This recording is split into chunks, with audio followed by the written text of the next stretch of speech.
Girl, Ree, you sure do know how to mess up an opportunity. Y'all, what's up? Welcome back to my channel. You know who it is, your girl G. Appreciate you for tuning in. We're going to talk about growing up hip-hop today. Actually, before we get into this review, I want to say I think I might just skip on Real Housewives of New Jersey because I really want to get into a couple of headlines that I just missed. I really didn't get a chance to talk about. Y'all, Martell is out here doing the damn thing again. When is he going to learn? When is Martell going to learn? You trying to freaking dig a hole for Mel, you might as well dig a hole for yourself too. But that's not what we're going to talk about right now. Hopefully after this review, I'll get a chance to watch and catch up on, Sharon Osbourne, Piers Morgan, all that stuff I really want to talk about. So let's go ahead and get into growing up hip hop. If you're new to my channel, hey, appreciate you for tuning in. Welcome back to your girl with the luscious locks, okay? These hoes might actually really be like dreadlocks. Hopefully this weekend my sister will be able to do it. She's back from Colorado. So maybe I'll do locks or twists. Drop down in the comments on my jujus. Let me know which one should I do, locks or twists. But if you're new to my channel, appreciate you for tuning in. Like I said, just make sure you hit that subscribe button and you hit that like button as well. Go ahead and show a little bit of love by just pressing that little thumbs up at the bottom right there, okay? So let's go ahead and get into growing up hip hop. We open up the episode, I think, with Bow Wow, if I'm not mistaken. Bow Wow doing his little his YouTube plaques came in and stuff like that. He's like, oh my God, this is what I've been doing this for 13 years on my own YouTube. Excuse me, sir, you're Bow Wow and 13 years took you to get to 1 million subscribers. Let's try that algorithm out later. But nonetheless, he feels accomplished that he got his plaques. But he gets a call from his manager or whatever and talking about, bro, you need to check the email because paternity test, the DNA results are in, Maury style. Basically is what happened.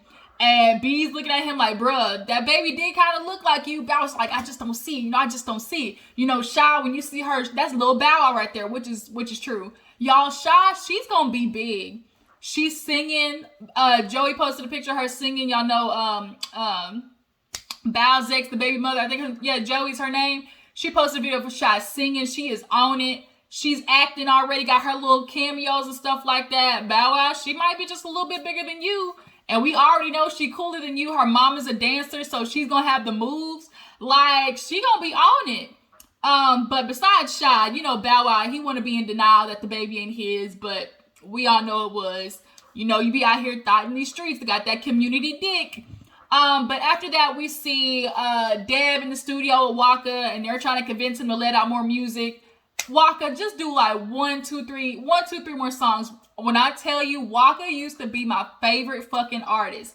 Growing up, all they do it, hey, Flocka, I'm in news, y'all, Waka Flocka, that, and Round of Applause. I don't care what nobody say to me. Round of Applause is damn near close to Juvenile. And y'all know how that song, when you hear that dun dun dun dun dun dun dun dun, when you're working with some CASHAPP and CASHAPP, making niggas spend CASHAPP. Y'all, okay, that's Juvenile. But to me, Round of Applause, it's something about that song that just gets me in there. Flock of, and them dreads going, I just can't help it. Got a main bitch, got a mistress, a couple side hoes, I'm so hood rich. Man, shout out to Waka. Somebody tag him, let him know. Bruh, Gigi said drop at least one more song, almost like Round of Applause with a Caribbean thing. They said that Caribbean stuff is in right now. So, Flocka, please do it. I'm telling you, please do it before I die. Please just drop one more song that's they do it, Round of Applause mixed with a little bit of Caribbean in there. It would make my day. Please, somebody tag him, let him know what I said. But nonetheless, he talking about nah. But Deb gets into it with him talking about how she is doing, talk to Brat, and she listened to what Waka said. I should have did, it differently, but Brat agreed to do a track, not on the group, but on her own. And she's interested to see how that goes because her and Jhonni Blaze made up, which I'm actually super excited about. Her and Jhonni Blaze in the booth, I think, can make really good music, which they ended up doing. Because the sound, I love that kind of melodic rap sound. I love that sound. And that's what that song was. So yeah, after Waka, you know, she asked him to come to the listening party. He agrees to go. So that's when we see Brat and Diamond were in the studio first. Brat was going first on the beat, you know, going. We all know how Brat is, killing it in the booth. Then Diamond comes in, you know, they trying to put their heart in the track. And this is what Brat is looking for. I can understand that because when something inspires you, like, you're into it. And Brat wasn't really going to be into it with them other, you know, newbies. And I can appreciate, okay, like, if she maybe, like, with Diamond and Ree and Jhonni, like, she went with each kind of rookie at a time, not just on one track, was able to get in the booth, have a vibe with them, you'll come out with better music. Because Diamond went in there, she was smoking her little blunt, you know, talking about, you know, and then talking about, you know, coming for me, liking the pics of my ops. You put your hands on me, what you thought? You were lucky I ain't the type of bitch to call the cops. I was like, shit, like, damn, like, pimping, you might want to pimping. That's all I can say, pimping. And Brad, Diamond, like, they killed it. It was so good. So then Ree comes in there, Ree with her little orange hair looking like Ronald McDonald. Diamond's like, Brad's like, what's up, girl? You know, ready to come in? You ready to do your work? Like, let's get your verse going. She's like, oh, I already did it. You already did it. Ree, you missing the whole point. How do you want to work with Brad and you don't go in the studio to work with Brad?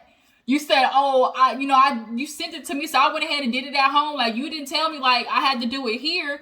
But why would you not want to do it with Brad? Why would you not want to have a studio session with her and get her input? And I think that's what Ree's problem is. She really be thinking, like, she the shit like that. Unfortunately, I'm sorry, Ree, but you not, because you would have already been popped if you was that bitch. And you not. I know you want to rely on your dad's name and everything, but I'm sorry. Like, clearly that's not getting you anywhere. And you keep being so hard-headed. You know, that's not hard-headed, make a soft behind. Like, why would you not want to be in a studio session with Brat to get her input? I think Ree has a hard time with constructive criticism because she takes that as, like, a dig. Like, somebody, like, criticizing her or just trying to offer a suggestion to her. She takes it automatically as a dig. I think she's Erica by doing it. I'm an artist and I'm sensitive about my shit. But it's like, you're not going to get any better unless you're hearing for people who know what the sound is supposed to be, especially with the beans. It's Brat's record. It is Brat's record. So she would tell you, okay, this is what I want it to sound like. I have this idea right here. And you didn't allow that. So now Brat's like, well, do you want to do it again? She's like, let's listen to it. And it was so weak. I'm sorry. It was 1, 2, 3. Got you in my bed.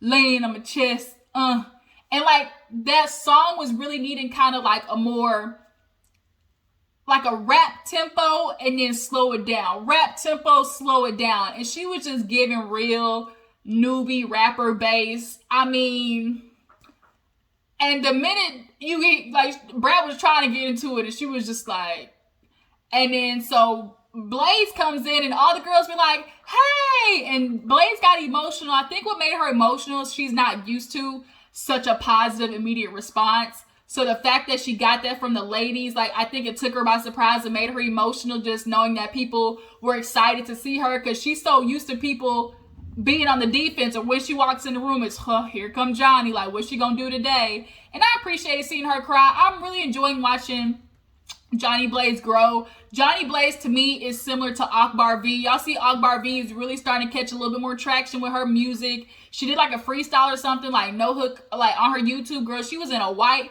bodysuit. She said, bitch, I got this weight off me and y'all go see this body, yaddy yaddy. And Akbar V is really kind of in that same stage as Jhonni Blaze because they're artists who haven't really had their moment because of their past.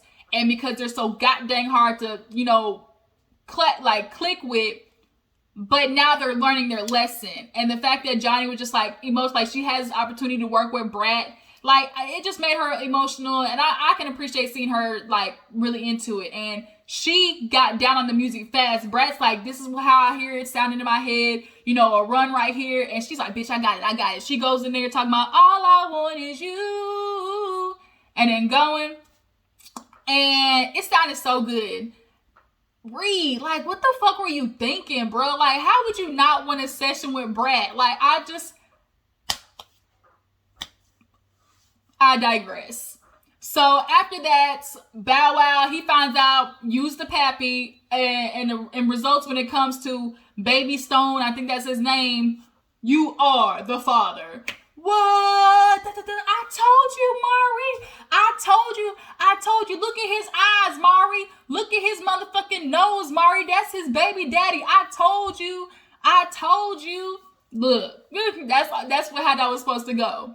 So now that we know his baby, he's super excited because I think the baby being a son relieved that. Every man wants a son. So the fact that it was a boy, I think definitely eased the fact that this baby is coming from a woman that he fucked on a Tuesday in Miami. So after that, everybody's getting ready for the listening party. They're doing a listening party. Tammy's not going because she's got to get ready for the quince of Charlie. Charlie's growing up, y'all. I see, Tammy post pictures of her all the time, and we're going to see her a little bit more on What the Flocka. But Waka doesn't know that this little quince so far is up to 20 grand. So, Tammy, I'd suggest you keep it that way. But I think, Ayana came over, and immediately they were like, you can go to the listening party. Reed's going to be there. And something about Ayana's kind of annoying me with the fact that she just kind of like, I get it. If you don't fuck with bitches, like, keep her, 10 feet away from me. But I don't know. It's something about Ayana. Like, it seems like she's purposely, like, it's just difficult with her. And I don't understand. The only person I really feel like she should be feeling this way about is Cheyenne. What's her name? Cheyenne? Ain't that her name? Cheyenne? Jermaine Dupri's daughter. Y'all know what the fuck I'm trying to say.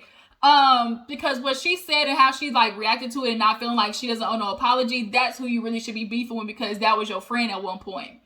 So it is the listening party.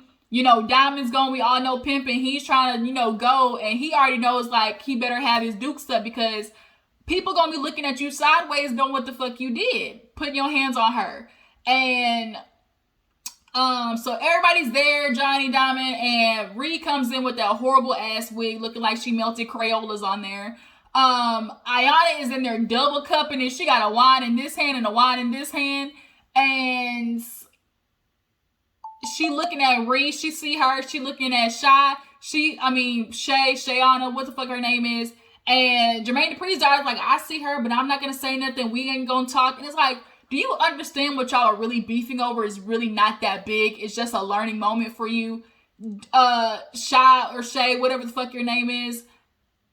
Do you not understand like how easy it is to be like, you know what, girl, I didn't mean to offend you. Like that wasn't my thing. I wasn't really trying to go in on you like that. Or like, thanks for teaching me because you called. She's like, well, who's the girl in the relationship? And aren't y'all like dykes? And I think she feels comfortable saying that because she grew up with Jermaine Dupri and the Brat. And Brat's obviously been called dyke many a times, butch, whatever you want to call it. And I think she has that, going on right there. Hold on, you guys, I got a call. But yeah, like I was saying, so yeah, I honestly think like you need to go to Ayana and make that shit right because that was just, it's so simple what you got to do to fix that Shay. Like fuck off, fuck out of here. Like it's simple. So nonetheless, she gets word that Brad wants to take her off the track because Brad listened to it with Deb. The shit doesn't fit. Everybody's talking about, I got hurt this way and I'm ready to move over it. And this is, the love that we used to have. And then here you go, bitch, talking about freaking on the weekend. Like, did you not, like, Brad told you what it was about. And that's what being in the studio would have got you. Being in the studio, she would have gave you that direction and all that constructive criticism that you said you were ready for. So she sits down with Brad and she's like, oh my God, I'm sitting out here. She's like, what it is? Like, I heard you taking me off the... And Deb was like, you gonna learn a lesson. Like, y'all need to learn a lesson. You rookies think y'all know everything. Like, here you are. We listen to the music. It don't go. It's Brat's song so she can take her off. Now, Brad, I will say, like, it's a little shiesty to, like, be like, I'm not telling her that she coming off the song because if she was telling people,